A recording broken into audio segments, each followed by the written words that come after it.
planned the camping trip for weeks, hoping to get away from the noise of Seattle and reconnect with each other. There were 5 of us: me, Aaron, Jess, Mia, and Lucas. We hadn't done anything like this since college, and now, years later, we all needed the break. The forecast had shown clear skies, but by the time we reached the campsite on the edge of Mount Rainier, dark clouds had begun to gather. Jess was the first to notice. "Looks like rain," she said, squinting up at the sky. "It'll pass," Aaron said confidently, unloading the tents from the car. "We've dealt with worse." But by nightfall, the storm had arrived in full force. Thunder rumbled in the distance, and flashes of lightning illuminated the dense forest around us. The 5 of us huddled in one tent, playing cards by the light of a lantern, the sound of rain pounding against the fabric. That's when we heard it, a faint rustling just outside. "Probably just the wind," Mia said, though her voice wavered. "Or an animal," Lucas added, his tone too casual to be convincing. The rustling grew louder, closer. Then came a voice. "Hello? Anyone there?" We froze. The voice was male, deep but calm, and completely unexpected. Aaron unzipped the tent slightly and shone a flashlight into the rain. A man stood a few feet away, drenched and shivering, his dark hair plastered to his forehead. "Sorry to bother you," he said, raising a hand in a gesture of peace. "My car broke down a few miles back. I saw your fire earlier and thought you might have a phone I could use." The guy introduced himself as Nick. He looked to be in his early 30s with sharp features and a calm demeanor that didn't quite match the situation. Something about him felt off, but none of us wanted to leave someone stranded in a storm. "We don't have service out here," Aaron said, stepping out of the tent, "but you're welcome to wait with us until it clears up." Nick hesitated, then nodded. "Thanks. Appreciated." We made room for him in the tent, though it was cramped with 6 people. He didn't say much, just sat quietly, dripping water onto the tarp. Every now and then, his eyes flicked toward one of us, as if he were studying us. As the night wore on, the storm grew worse. Thunder cracked so loud it felt like the ground was shaking, and the wind howled through the trees. We tried to keep the mood light, telling stories and joking around, but Nick stayed quiet, his expression unreadable. At one point, Jess leaned over to me and whispered, "Does he seem weird to you?" I nodded. Something about him didn't sit right, but I couldn't put my finger on it. Maybe it was the way he avoided direct questions, or how he kept glancing toward the tent's entrance, like he was waiting for something. Around midnight, the lantern began to flicker, the batteries struggling to keep up. "Great," Lucas muttered. "Guess we're doing this in the dark." Nick spoke up for the first time in hours. "I have a flashlight in my car. If you want, I can go get it." Aaron frowned. "Your car's a few miles away, isn't it? In this storm?" Nick shrugged. "I don't mind. Be back in 20 minutes." Before anyone could argue, he unzipped the tent and stepped into the rain. We watched as his figure disappeared into the darkness, his silhouette briefly illuminated by a flash of lightning. 20 minutes passed, then 30. By the time an hour had gone by, we were all on edge. "Should we look for him?" Mia asked, her voice shaking. "In this weather," Lucas said, "we'd get lost ourselves." "Maybe he's just waiting it out in his car," Aaron suggested, though he didn't sound convinced. Another hour passed. The rain began to let up and the thunder moved farther away, but Nick didn't return. Finally, Aaron grabbed a flashlight. "I'm going to check it out. Anyone coming?" Reluctantly, I agreed to go with him. The others stayed behind, huddled together in the tent. We followed the muddy trail back toward the main road, our flashlight beams cutting through the darkness. The storm had left the forest eerily quiet, the only sound our boots squelching in the mud. After about 20 minutes, we found it, an old sedan parked at the side of the road. The driver's door was open and the interior was empty. Aaron shone his flashlight inside. The seats were damp, and the keys were still in the ignition. On the passenger seat was a small notebook. Curiosity got the better of me, and I reached in to pick it up. The pages were filled with handwritten notes, all in neat, precise handwriting. But as I flipped through, my stomach dropped. The notes weren't random. They were about us. Our names, descriptions, and even details about the trip. Things Nick couldn't have known unless he'd been watching us long before tonight. "We need to go," I whispered, my voice trembling. Aaron didn't argue. We left the car and hurried back to the campsite, the notebook clutched tightly in my hand. When we got back, the others were already packing up, spooked by how long we'd been gone. We didn't explain much, just told them we needed to leave immediately. We drove back to town in silence, the notebook sitting on the dashboard like a silent accusation. By the time we reached the safety of a motel, the storm had passed, leaving a clear, starry sky in its wake. But none of us felt relief. We turned the notebook over to the local police the next day, but they couldn't find anything about Nick or his car. It was as if he'd vanished with the storm. To this day, I don't know who he was or what he wanted.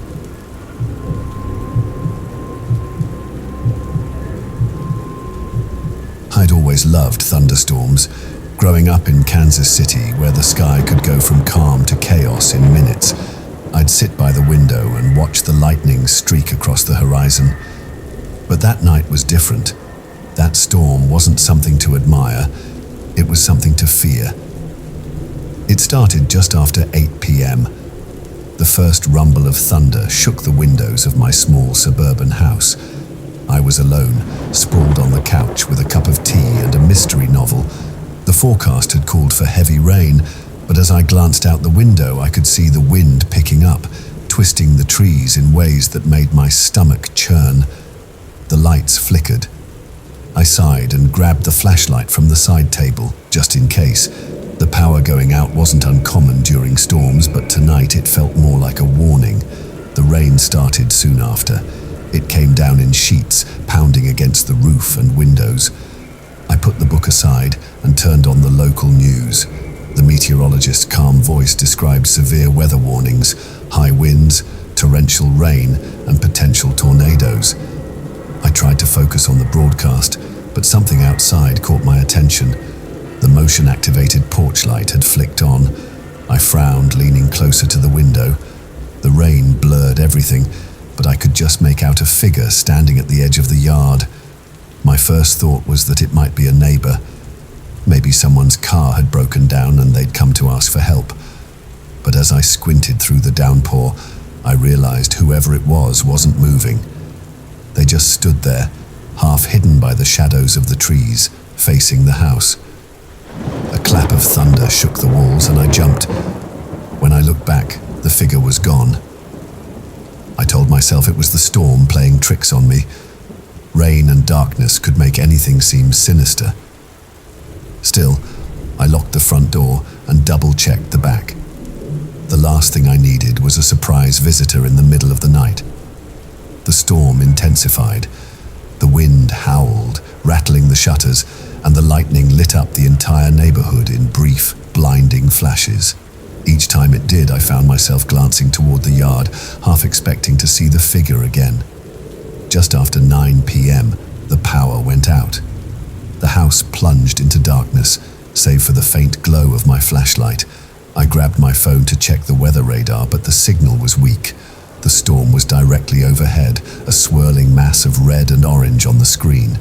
Another flash of lightning lit up the living room. For a split second, I thought I saw something move outside the window.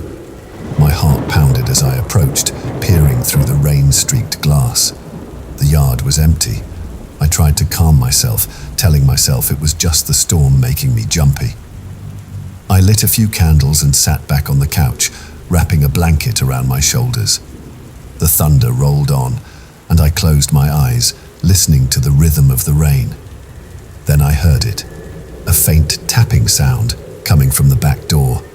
I froze, every muscle in my body tensing. The tapping came again, louder this time.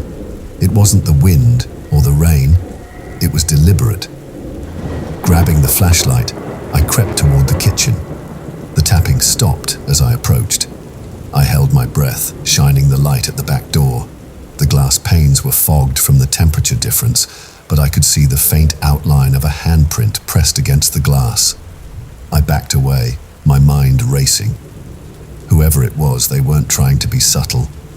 I grabbed my phone and dialed 911, whispering to the operator as I explained the situation. "Someone's outside my house," I said. "They've been standing in the yard and now they're at the back door." The operator's voice was calm. "Stay on the line. Officers are on their way." "Are all your doors locked?" "Yes," I replied, glancing nervously toward the back door. "But I don't know how long." The words caught in my throat as the handprint on the glass disappeared. I hadn't looked away, hadn't blinked, but it was gone, like it had never been there. The minutes stretched on, each one longer than the last. The operator stayed with me, her voice a lifeline as I crouched in the hallway, clutching the flashlight. Outside, the storm raged, the thunder drowning out everything else. Finally, the sound of sirens broke through the chaos. Red and blue lights flashed through the windows as the police arrived. I ran to the front door and unlocked it, relief washing over me as two officers stepped inside. "We'll check the property," one of them said, his partner already heading toward the backyard. "Stay here." I nodded, too shaken to speak. I watched as their flashlights swept across the yard, illuminating the trees and fence. They searched for nearly 20 minutes before coming back inside.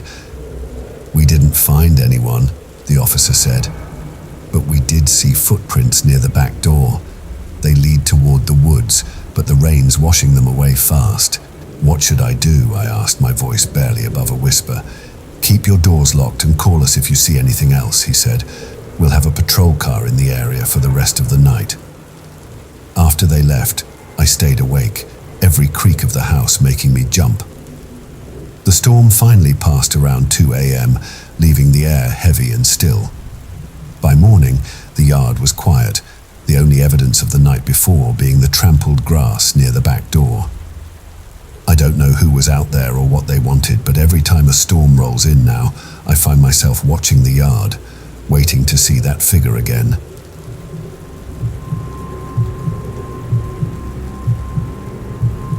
Three summers ago, I spent a weekend at my uncle's cabin in Briar Hollow, a small valley nestled in the Blue Ridge Mountains of North Carolina. I'd gone there to clear my head after a rough breakup, hoping the solitude and fresh mountain air would do me some good. The cabin was as rustic as you'd imagine, wood-paneled walls, a creaky porch, and no Wi-Fi or cell service. It sat at the edge of a clearing, surrounded by thick forest, with a view of the mountains that stretched for miles. I arrived on a Friday afternoon unpacked and spent the rest of the day exploring the nearby trails. The weather had been perfect, clear skies and a gentle breeze, but by the time night fell, a storm rolled in. Thunderstorms were common in the area, my uncle had warned me, and I didn't think much of it. I even found the first few rumbles of thunder comforting, a natural soundtrack to my quiet evening. But this storm was different. It started with the lightning, sharp, jagged flashes that lit up the entire clearing, throwing the cabin and trees into stark relief. The thunder followed almost immediately, loud enough to rattle the windows and make the floorboards tremble. I'd never seen a storm roll in so fast or so violently. I decided to call it a night, figuring I'd sleep through it. I climbed into bed and pulled the covers up, listening to the rain hammering against the roof. The storm seemed to intensify with each passing minute, the wind howling like a living thing. Despite my exhaustion, I couldn't sleep. That's when I heard it. At first I thought it was just the wind, a low, mournful wail that rose and fell in the distance. But as I listened closer, I realized it wasn't the wind at all. It sounded like a voice. I sat up, my heart pounding, and strained to hear over the storm. The sound came again, faint but unmistakable. A long, drawn-out cry echoing through the trees. "Hello," I called, my voice barely audible over the thunder. The cry stopped. I told myself it was nothing, maybe an animal or some trick of the wind. But as I lay back down, the unease in my chest wouldn't go away. I closed my eyes and tried to focus on the sound of the rain, willing myself to fall asleep. Then came the knock. It was soft, almost hesitant, but in the stillness between thunderclaps, it was clear. Someone, or something, was at the front door. My stomach clenched as I climbed out of bed, my bare feet cold against the wooden floor. I grabbed the flashlight from the nightstand and crept toward the door, my hand trembling as I reached for the handle. "Who's there?" I called, my voice shaking. No answer. I flicked on the flashlight and peered through the small window beside the door. The beam cut through the rain, illuminating the porch, but it was empty. Just the old rocking chair swaying slightly in the wind. I backed away, locking the door and double-checking the windows. The storm seemed to grow louder, the thunder rolling almost continuously now. I sat on the edge of the bed, gripping the flashlight, my ears straining for any sound beyond the storm. The knock came again. This time, it was louder, more insistent. My pulse raced as I moved back to the window. The porch was still empty, but the rocking chair had stopped moving. The knock came a third time, and with it, a voice. A low, gravelly whisper that sent chills down my spine. "Let me in." I froze, my breath catching in my throat. The voice was barely audible over the storm, but its tone was unmistakable. A demand, not a request. I didn't move. I didn't breathe. For what felt like hours, I sat there, the flashlight gripped tightly in my hand, waiting for the next knock. It never came. When the sun rose, the storm had passed. The sky was clear, the air fresh and cool. I stepped onto the porch, squinting against the morning light. The rocking chair was still, a puddle of rainwater collected in its seat. Then I saw them, footprints in the mud leading up to the porch steps. They were large and deep, too big to be mine, and they stopped directly in front of the door. There were no prints leading away. I packed my things and left the cabin that morning, cutting my trip short. I didn't tell my uncle what happened, and I've never been back to Briar Hollow since.